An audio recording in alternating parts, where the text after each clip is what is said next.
hemos estado comentando desde muy temprano de el escenario de la reforma tributaria en el Congreso, las apuestas que hace el gobierno, los movimientos que se están haciendo desde diversos ministerios, como el de Hacienda y como el del Interior, para que se concrete esta propuesta del gobierno nacional. Nos acompaña el nuevo ministro de Hacienda, el doctor Diego Guevara. Ministro, gracias por estar en 6 AM de Caracol Radio. Buenos días para usted. Buenos días, Gustavo, y buenos días a toda la mesa. No le digo que cómo encontró el ministerio, porque usted ya estaba en el ministerio, pero ¿cómo encontró el despacho? ¿Cómo estaban las cosas? Bueno, no, como usted lo ha dicho, pues ya hemos trabajado 2 años. Yo llegué primero con el ministro José Antonio Campo, luego seguimos trabajando con el ministro Bonilla como viceministro general, así que bueno, hemos estado en esta senda estos 2 años. ¿Cómo le ha ido en el encuentro y las conversaciones con los parlamentarios después de todo el revuelo que se causó con la salida del antiguo ministro de Hacienda?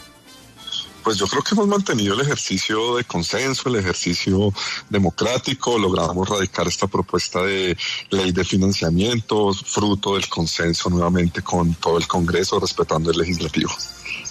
¿De qué nivel es la peluqueada para que esta reforma tributaria sea una realidad, ministro? Bueno, nosotros teníamos una propuesta aproximada de 12 billones. Una vez hicimos las reuniones y eliminamos en el debate con los parlamentarios, fruto del consenso, el tema de juegos del IVA, juegos de azar. Pues estamos hablando hoy de una reforma de 9,2 billones que será discutida ya esta tarde en comisiones conjuntas. ¿Cuál va a ser la estrategia para tratar de que esos dineros que necesita el gobierno lleguen? Usted sabe que la gente, cuando le dicen reforma tributaria y con todo lo que ha pasado en los últimos días, en las últimas semanas, pues la gente no se mueve mucho, ¿no? Bueno, realmente usted lo ha dicho, tenemos poco tiempo, tenemos básicamente hasta el siguiente viernes en el caso de tener extras, pero nosotros hemos hablado con todos los parlamentarios, nosotros subrayamos la importancia del presupuesto, la parte de inversión.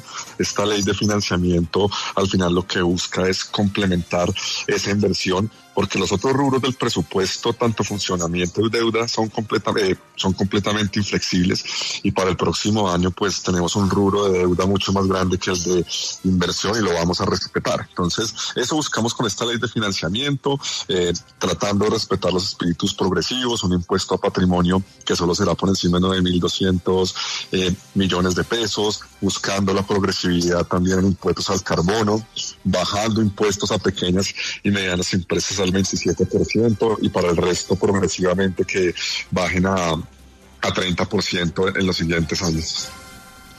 Ministro, hasta este momento lo que se sabe es que el Partido Liberal no va a acompañar la propuesta de ley de financiamiento, tampoco lo va a hacer el Partido Conservador, y haciendo las cuentas al gobierno no le va a alcanzar para pasar esta ley de financiamiento. ¿Qué va a hacer usted hoy para convencer a los congresistas de que apoyen su iniciativa?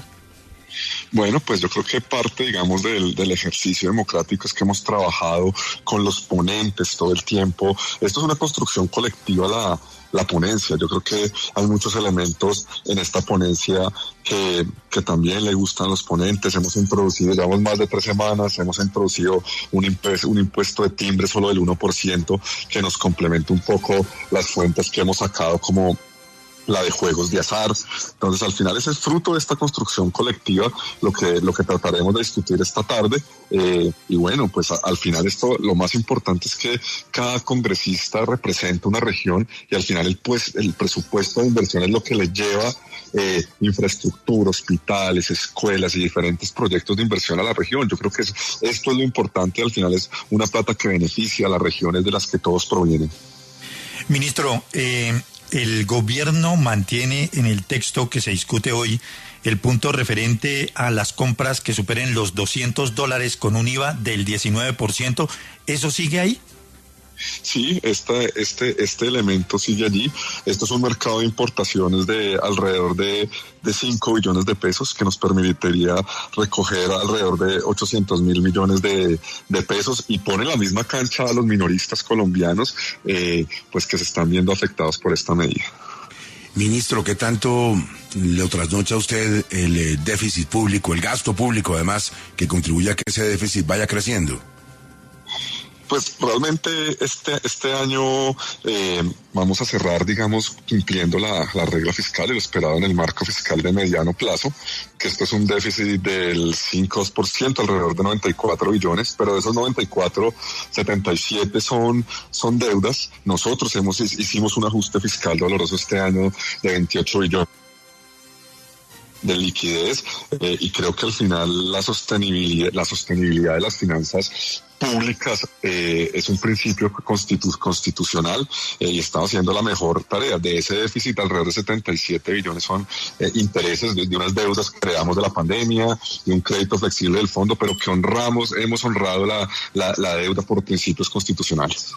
Doctor Diego, ¿no tiene usted el temor de que al aumentar la carga tributaria para el sector de hidrocarburos y el de carbón, que hay preocupación por estos dos sectores, se pueda alejar la inversión extranjera en Colombia?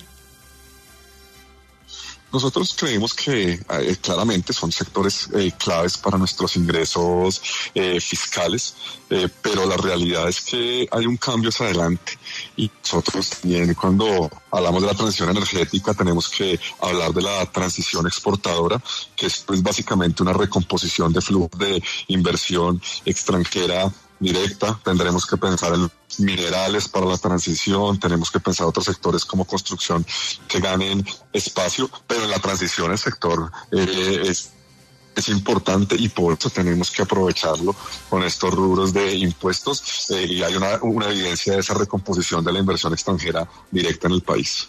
Señor ministro de Hacienda, si las cuentas del gobierno no salen bien, ¿tendríamos un incumplimiento en el pago de la deuda? No, nosotros siguen inversionistas, nosotros hemos mandado confianza. Miren, hace un año cuando decían que si se quedan los libros íbamos a hacer un recorte y pues se hizo ese ajuste porque son recursos que no entraron, digamos, a la caja. Nosotros hemos honrado, es que de nuevo, miren, el presupuesto del país que nosotros presentamos y que es el que se va a decretar porque no tuvo debate legislativo, incluye el pago de la deuda, incluye más de 100 billones en deuda, mientras que la inversión solo llega a 81. Esto lo que muestra es un compromiso del gobierno nacional con la deuda. Adelante. Sin sacrificar la inversión social, por supuesto. O sea, acá nosotros tenemos una que lo primero, y por instrucción del señor presidente, lo primero que se dará el otro año son los programas de gobierno, donde la prioridad son los programas y el servicio de la deuda tiene una casilla garantizada en el PGN. Ministro, en el Congreso se está hablando en las comisiones económicas que el artículo 49 de esta ponencia es un mico y hace referencia con la tarifa de la tasa para la utilización de plataformas tecnológicas, que este artículo está dirigido a beneficiar a un grupo de personas. ¿Eso es un mico, ministro? Nosotros tuvimos una discusión con la Superintendencia de Transporte.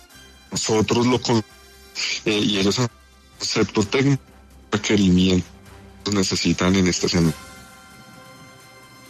A ver, ministro, que creo que se nos fue la onda, ministro, ¿me escuchan? Bueno, perdimos la comunicación. A ver, ministro, no, se nos fue la comunicación. ¿Cómo es el asunto del mico, Mr. Dólar? No, Gustavo, es el artículo 49 que estaba explicando el ministro, que está incluido en la ponencia, y se habla de que introduce cambios significativos relacionados con la tarifa de la tasa por la utilización de plataformas tecnológicas que van a ser calculadas anualmente por el gobierno nacional. Aquí lo que se está hablando, Gustavo, es que esto estaría dirigido a beneficiar básicamente, ellos dicen, algunos congresistas, al clan Torres. Entonces, ahí hay una discusión sobre este artículo. Algunos parlamentarios de las comisiones económicas dicen que esto es directamente un beneficio y por ello lo consideran un mico. Pues no sé si el ministro se debatió o no se debatió y si este artículo 49 se mantiene para la ponencia que se comenzará a discutir al mediodía, ¿no? A ver, ministro. Bueno, sí, de nuevo, qué pena los perdí un momento, pero creo que ya los escucho perfectamente. Sí, ministro, le preguntábamos sobre ese posible mico y sobre lo que dicen algunos de que beneficiaría a Euclides Torres. Realmente nosotros con este artículo hicimos una consulta técnica a la Superintendencia de Transporte. Nosotros recibimos un oficio, lo discutimos con la DIAN, lo discutimos en una sesión también donde aún estaba el ministro Bonilla, yo también estaba presente, y el concepto técnico de la Superintendencia de Transporte lo que muestra es que es unos recursos que ellos necesitan como sector y que los beneficia a ellos. Ese ha sido el criterio técnico que hemos incorporado nosotros como Ministerio de Finanzas. Ministro, en el caso de que las cosas no se den como el gobierno piensa, ¿hay un plan B? ¿Hay una reorganización de gasto? ¿Qué van a hacer ustedes? Sí, realmente como se lo he dicho, nosotros haremos una reorganización, un ajuste, pero priorizando el programa de gobierno y el gasto social, manteniendo el principio de la sostenibilidad pública, de la sostenibilidad de las finanzas públicas. Señor Ministro de Hacienda, ya hablaremos muchas mañanas. Muchas gracias por atendernos y toda la suerte del mundo en esa gestión. A ver cómo nos va. Muchísimas gracias por la entrevista y un abrazo para toda la mesa. Seguiremos hablando.